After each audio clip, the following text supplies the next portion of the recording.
Bonjour et bienvenue sur l'Oscilloc. Voici une première vidéo de présentation de produits que je veux vous faire de plus en plus régulièrement.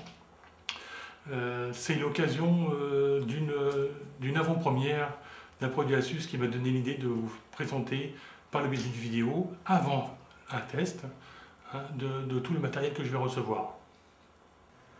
Nous allons commencer donc cette première présentation vidéo par la dernière carte mère Asus Sabertooth P67, toute dernière, à tel point qu'elle n'est pas même encore sortie, parce qu'elle sortira courant février.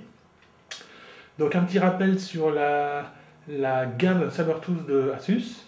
C'est une gamme de qualité militaire, c'est-à-dire avec des composants très très haut de gamme, résistants à des conditions extrêmes, ce qui permet de pouvoir pousser un petit peu la carte mère et les processeurs qui sont reliés dessus dans le retranchement. Donc P67, ça veut dire qu'elle est compatible avec le socket 1155 et donc les tout nouveaux Sandy Bridge Intel qui viennent de sortir il y a quelques jours. Voici donc cette carte mère. La chose qui surprend au tout début, c'est en fait un carénage de la carte mère, ce qui fait qu'on ne voit même plus les composants, comme on peut le voir là. Ce carénage en fait a une utilité, puisqu'en fait il va permettre une circulation de l'air depuis le processeur en passant en dessous le carter, donc entre la carte mère et le carter, pour pouvoir aérer tous les composants d'une manière optimum. Puisqu'en fait très souvent dans un boîtier, on ventile les points très chauds et en fait souvent les autres composants de la carte mère sont un petit peu surchauffe. Donc ça c'est la théorie de Asus à ce niveau-là.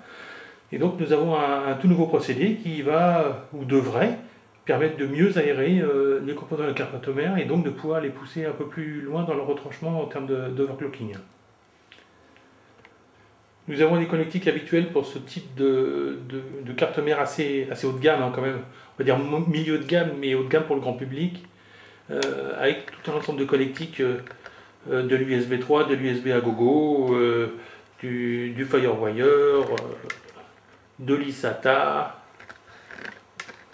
un réseau, enfin voilà quoi. Il y a tout ce qu'il faut pour, et même une sortie optique, et tout ce qu'il faut pour convenir à la plupart des gens là. Nous avons également des connectiques nombreuses pour les disques durs. Donc là, vous voyez qu'on peut brancher jusqu'à 8 disques durs. Donc pour ceux qui veulent se faire une tour raide, sinon je vous laisserai juge de l'utilité de tous ces branchements au disque dur. Alors à noter que dans sa grande générosité, Asus m'a prêté cette carte et un processeur Sandy Bridge tout nouveau, qui est un i7 2600. Donc en fait c'est le haut de gamme Intel Sandy Bridge sans le déblocage des coefficients, puisque ce n'est pas un 2600K mais un 2600 simplement.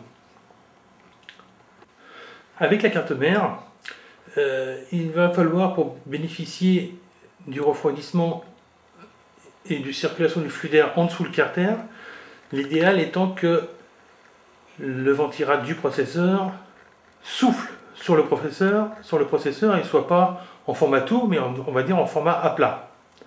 Donc c'est pour ça que je vais utiliser, pour ce test, le tout dernier ventirad Noctua.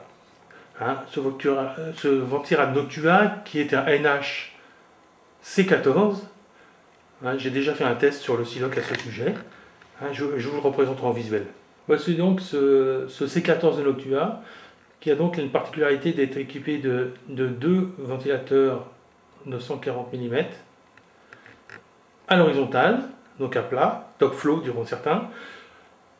Et donc on va pouvoir insuffler du haut vers le bas ce flux, et donc par votre conséquence, ce flux d'air va circuler en dessous le carter de la carte.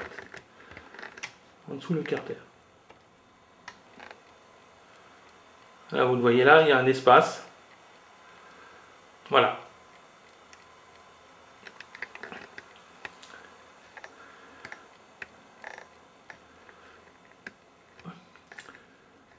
Asus, avec sa carte mère, l'a doté d'un système de plusieurs sondes de température.